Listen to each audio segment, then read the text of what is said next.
नमस्कार. महाराष्ट्राचे राजकारण या यूट्यूब चॅनलमध्ये तुम्हा सर्वांचं स्वागत. या यूट्यूब चॅनलच्या माध्यमातून आपण महाराष्ट्रातील 48 लोकसभा मतदारसंघाचा आढावा घेतला आहे.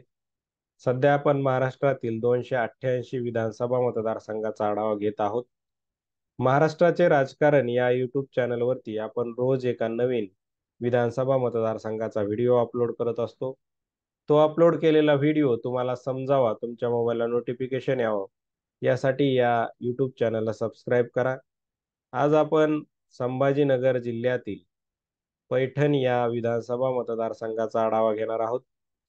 या पैठण विधानसभा मतदारसंघात संभाजीनगर जिल्ह्यातील पैठण तालुका आणि संभाजीनगर तालुक्यातील पिंपरी हे महसूल मंडळ या क्षेत्राचा समावेश या पैठण विधानसभा मतदारसंघात होतो. 2008च्या परिसीमन आयोगाने मतदारसंघ पुनर्रचना करताना या पैठण विधानसभा मतदारसंघास 110 क्रमांक दिलेला आहे.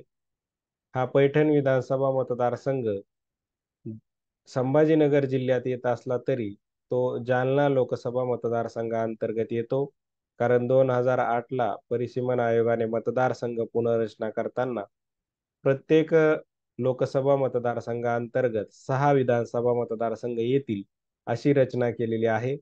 आणि संभाजीनगर जिल्ह्यात एकूण 9 विधानसभा मतदारसंघ येतात. त्यापैकी 6 विधानसभा मतदारसंघाचा समावेश संभाजीनगर लोकसभा मतदारसंघाअंतर्गत, तर उर्वरित 3 विधानसभा मतदारसंघ पैठण, फुलंब्री आणि सिल्लोड यांचा समावेश जालना लोकसभा मतदारसंघाअंतर्गत करण्यात आलेला आहे. आणि या जालना लोकसभा मतदारसंघाच्या नकाशात आपण इथं हा ॲरोच्या माध्यमातून पैठण विधानसभा मतदारसंघ दाखवलेला आहे. 2019च्या विधानसभा निवडणुकीत या मतदारसंघात काय समीकरण राहिलं होतं ते आपण थोडक्यात बघणार आहोत. 2019च्या विधानसभा निवडणुकीत या मतदारसंघातून शिवसेनेचे उमेदवार संदीपान भुमरे हे विजयी झाले होते. त्यांना 83,403 मतं मिळाली होती.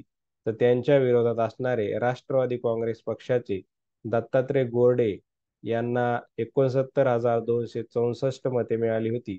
अशा प्रकारे 14,139 मताच्या मताधिक्याने संदीपान भुमरे या पैठण विधानसभा मतदारसंघातून विजयी झाले होते. 2014च्या विधानसभा निवडणुकीत देखील संदीपान भुमरे यांचाच विजय या मतदारसंघातून झाला होता. तेव्हा त्यांच्या विरोधात राष्ट्रवादी काँग्रेसचे संजय वाकचौरे हे होते. संजय वाकचौरे हे 2009च्या विधानसभा निवडणुकीत या पैठण विधानसभा मतदारसंघातून संदीपान भुमरे यांचा पराभव करून विजयी झाले होते.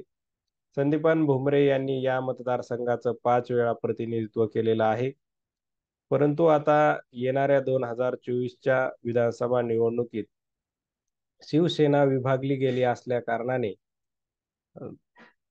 पूर्वीचे राष्ट्रवादी काँग्रेस पक्षात असणारे दत्तात्रय गोरडे यांनी शिवसेना उद्धव बाळासाहेब ठाकरे यांच्या पक्षामध्ये प्रवेश केले आहे. आणि 2024च्या येणाऱ्या निवडणुकीत शिवसेना उद्धव बाळासाहेब ठाकरे पक्षाकडून प्रबळ दावेदार म्हणून उमेदवार दत्तात्रय गोरडे हे असण्याची शक्यता आहे. आणि त्यांच्या विरोधात पुन्हा संदीपान भुमरे असण्याची शक्यता आहे. परंतु संदीपान भुमरे यांनी 2024ची संभाजीनगर लोकसभा मतदारसंघाची निवडणूक लढवली आहे. आणि ते जर या संभाजीनगर लोकसभा मतदारसंघातून खासदार झाले तर मग या पैठण विधानसभा मतदारसंघातून त्यांचे पुत्र विलास भुमरे यांना उमेदवारी देण्याची शक्यता आहे. आता 2014 आणि 2019च्या विधानसभा निवडणुकीत या मतदारसंघात काय समीकरण राहिलं होतं ते आपण थोडक्यात बघणार आहोत. 2014च्या विधानसभा निवडणुकीत या मतदारसंघात तसेच महाराष्ट्रातील प्रमुख पक्ष काँग्रेस, राष्ट्रवादी काँग्रेस, भाजप, शिवसेना यांनी स्वतंत्र निवडणूक लढली होती. या सर्वच पक्षाने आपले उमेदवार निवडणूक रिंगणात उतरवले होते आणि त्यामुळे मोठ्या प्रमाणावरती मतविभाजन झालेलं दिसून येतंय. तरी देखील संदीपान भुमरे यांचा विजय या मतदारसंघातून 2014च्या विधानसभा निवडणुकीत झाला होता. राष्ट्रवादी काँग्रेस पक्षाच्या उमेदवाराला दुसऱ्या क्रमांकाची, तर भाजपच्या उमेदवाराला तिसऱ्या क्रमांकाची मतं आणि काँग्रेसच्या उमेदवाराला चौथ्या क्रमांकाची मतं या 2014च्या विधानसभा निवडणुकीत मिळाली होती. आणि 2019च्या विधानसभा निवडणुकीत काँग्रेस राष्ट्रवादी काँग्रेस यांची आघाडी, तर भाजप शिवसेना यांची युती होती. युतीकडून ही जागा शिवसेनेच्या उमेदवाराला सोडण्यात आली होती, तर आघाडीकडून राष्ट्रवादी काँग्रेस पक्षाला सोडण्यात आली होती.